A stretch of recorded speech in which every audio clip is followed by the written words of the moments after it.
নমস্কার বন্ধুরা, শ্রাবণী রান্নাঘরে আপনাদের সবাইকে স্বাগত জানিয়ে আমি আবারও একটা রান্নার ভিডিও নিয়ে আপনাদের সামনে চলে এসেছি।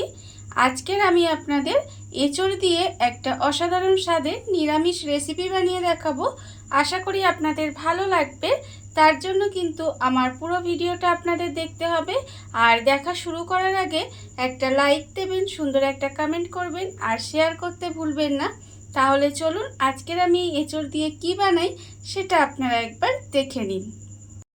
রান্নাটা করার জন্য প্রথমে আমি এখানে দেখুন গ্যাসটা অন করে একটা কড়া বসিয়ে দিয়েছি। আর কড়ার মধ্যে আমি প্রথমে দিয়ে দেব সর্ষের তেল। এখানে দেখুন প্রায় কিন্তু আমি 3 থেকে 4 চামচের মতো সর্ষের তেল দিলাম। আর তেলটাকে কিন্তু আমি প্রথমে একটু গরম করে নেব। তেলটা আমার এখানে দেখুন খুব ভালোভাবে গরম হয়ে গেছে। আর অন্যদিকে দেখুন আমি কিন্তু এখানে এঁচড়টাকে খুব ভালোভাবে ছাড়িয়ে পরিষ্কার করে রেখেছি। আর এটা কিন্তু আমি একটা ছোট সাইজের এঁচড় নিয়েছি, সেটা ছাড়িয়ে পরিষ্কার করে রেখে দিয়েছি। আর আপনারা দেখে বুঝতেই পাচ্ছেন যে এঁচড়টা কিন্তু আমি শুধুমাত্র নুন দিয়ে একটু সেদ্ধ করে রেখেছি।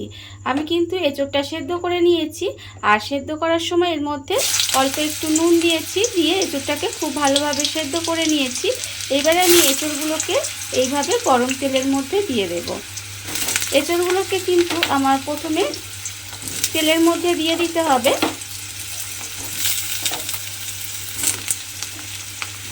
সমস্ত এঁচড়গুলো আমি তেলের মধ্যে দিয়ে দিয়েছি। এবারে আমি এঁচড়টাকে খুব ভালোভাবে কিন্তু লাল লাল করে একটু ভেজে নেব। প্রথমে আমায় এঁচড়টাকে এইভাবে একটু লাল লাল করে ভেজে নিতে হবে। আর এই এঁচড়টা ভাজার সময় আমি কিন্তু আর কোনো রকম নুন দেব না। দেখুন প্রথমে কিন্তু আমি এঁচড়টাকে এইভাবেই লাল করে ভেজে নেব। এঁচড়টা আমি এখানে দেখুন এইভাবে একটু সময় নিয়ে লাল করে ভেজে নিয়েছি। এঁচড়টা কিন্তু আমার এখানে প্রায় ভাজা হয়ে গেছে।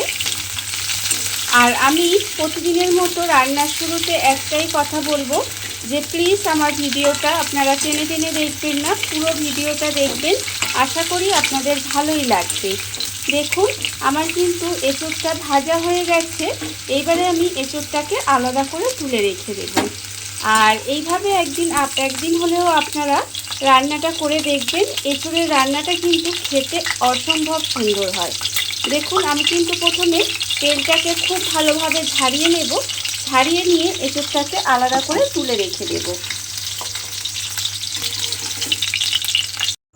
এঁচড়টা আমি এখানে ভেজে আলাদা করে তুলে রেখে দিয়েছি।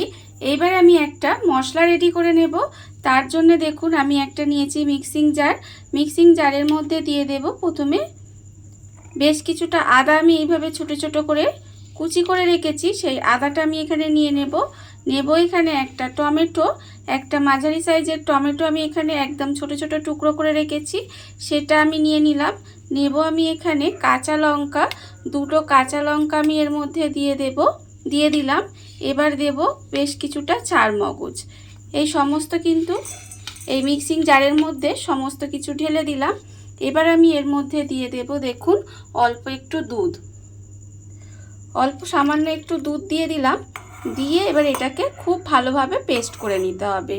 মশলাটা কিন্তু আমি এখানে দুধ দিয়ে পেস্ট করলাম, আপনারা চাইলে কিন্তু এটা জল দিয়েও পেস্ট করে নিতে পারেন। দেখুন এবার আমি মশলাটা রেডি করে নেব। মশলাটা আমি এখানে দেখুন রেডি করে নিয়েছি। মশলাটা কিন্তু আমার এখানে রেডি হয়ে গেছে। আর অন্যদিকে কিন্তু আবারও আমি গ্যাসটা অন করে কড়াটা বসিয়ে দিয়েছি। আর দেখুন আমি যে তেলের মধ্যে এঁচড়গুলো ভেজেছিলাম সেই তেলেই কিন্তু রান্নাটা করব। প্রথমে আমি দেখুন তেলের মধ্যে দিয়ে দেব একটা তেজপাতা। একটা তেজপাতা আমি এইভাবে ছিঁড়ে রেখে দিয়েছি, সেই তেজপাতাটা আমি দিয়ে দিলাম। এবারে আমি এর মধ্যে দিয়ে দেব অল্প সামান্য একটু গোটা গরম মশলা। গোটা গরম মশলার মধ্যে আছে দেখুন অল্প সামান্য একটু দারচিনি, 2টো লবঙ্গ আর 2টো ছোটো এলাচ। এবারে এটা দিয়ে একটু ভাজা ভাজা মতো করে নেব। নিয়ে এবার আমি এর মধ্যে দিয়ে দেব অল্প সামান্য একটু হিং। যেহেতু এটা নিরামিষ রান্না করব তাই কিন্তু আমি এখানে হিংটা দিলাম। এতে কি হবে, রান্নাটা খেতে কিন্তু অনেক বেশি সুন্দর হবে।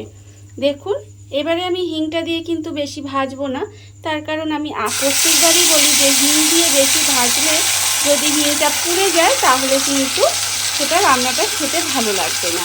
এইবারে হিংটা একটু ভেজে নিয়ে তেলের মধ্যে দিয়ে দিলাম। যে মশলাটা আমি এখানে পেস্ট করে রেখেছিলাম সেই মশলাটা আমি এর মধ্যে দিয়ে দিলাম। দিয়ে এবারে মশলাটাকে একটু কষিয়ে নেব, যাতে মশলার যে কাঁচা গন্ধ থাকে সেটা চলে যায়। মশলাটা আমি এখানে দেখুন খুব ভালোভাবে একটু কষিয়ে নিয়েছি। এর ফলে মশলার যে কাঁচা গন্ধটা সেটা কিন্তু চলে গেছে। এইবারে আমি এর মধ্যে দিয়ে দেব দেখুন গুঁড়ো মশলা। গুঁড়ো মশলার মধ্যে দেব আন্দাজ মতো নুন, হাফ চামচ লঙ্কার গুঁড়ো, হাফ চামচ জিরের গুঁড়ো, হাফ চামচ ধনের গুঁড়ো, 1/4 চামচ মতো কাশ্মীরি লঙ্কার গুঁড়ো আর হাফ চামচ চিনি। আমি কিন্তু এই রান্নাটায় হলুদ ব্যবহার করিনি। আপনারা দেখতেই পাচ্ছেন আমি কিন্তু এর মধ্যে কোনো রকম হলুদ দিইনি। এবার সমস্ত গুঁড়ো মশলা দিয়ে খুব ভালোভাবে একটু কষিয়ে নেব। আর এই সময় আমি এই মিক্সিটা ধুয়ে অল্প সামান্য একটু জল দেব। জল দিয়ে মশলাটা খুব ভালোভাবে একটু কষিয়ে নেব। মশলা কিন্তু এখানে খুব ভালোভাবে কষিয়ে নিতে হবে, যাতে মশলা থেকে যতক্ষণ না পর্যন্ত তেলটা ছেড়ে দেয় ততক্ষণ পর্যন্ত কিন্তু গ্যাসটা লোতে দিয়ে এইভাবে মশলাটা কষিয়ে নেব। যত ভালোভাবে মশলা কষাবেন তত কিন্তু রান্নার স্বাদ অনেকাংশে বেড়ে যাবে। দেখুন এইভাবে একটু সময় নিয়ে মশলাটাকে প্রথমে খুব ভালোভাবে কষিয়ে নিতে হবে। মশলা আমার এখানে দেখুন খুব ভালোভাবে কষানো হয়ে গেছে আর মশলা থেকে কিন্তু তেলটাও ছেড়ে দিয়েছে। আপনারা দেখতেই পাচ্ছেন মশলা থেকে তেলটা একদম ছেড়ে দিয়েছে। এইবারে আমি এই অবস্থায় দিয়ে দেব যে এঁচড়গুলো আমি এখানে সেদ্ধ করে ভেজে রেখেছিলাম, সেই এঁচড়টা কিন্তু আমি এখানে দিয়ে দিলাম। দিয়ে খুব ভালোভাবে মশলার সঙ্গে কষিয়ে নেব। দেখুন এইভাবে কিন্তু মশলার সঙ্গে খুব ভালোভাবে এঁচড়টা কষিয়ে একটু রান্না করে নিতে হবে।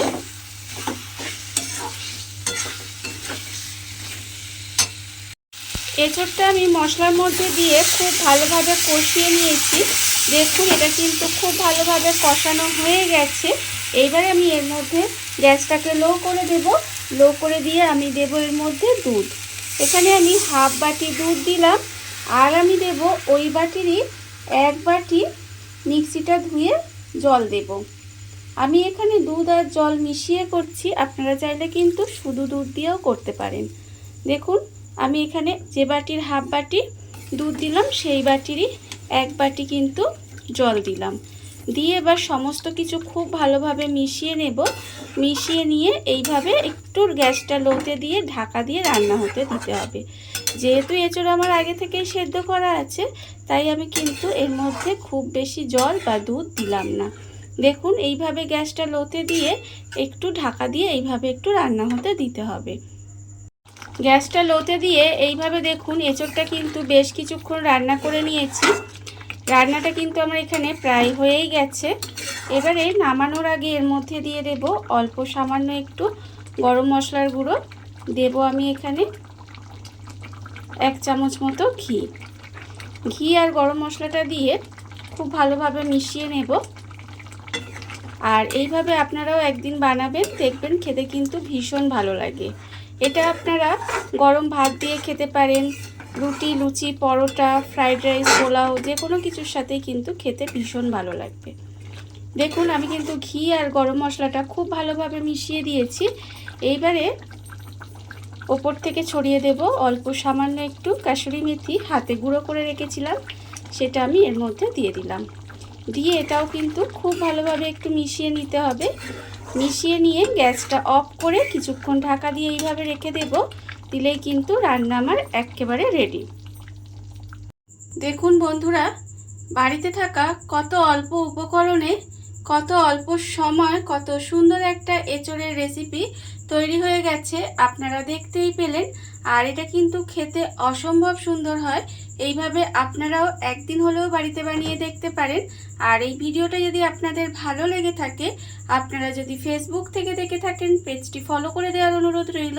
আর যদি ইউটিউব থেকে দেখে থাকেন চ্যানেলটি সাবস্ক্রাইব করে নেওয়ার অনুরোধ রইল। তাহলে চলুন ভিডিওটা আমি এখানেই শেষ করছি। আপনারা সবাই ভালো থাকবেন, সুস্থ থাকবেন। আবারও হাজির হব নতুন কোনো রান্না নিয়ে।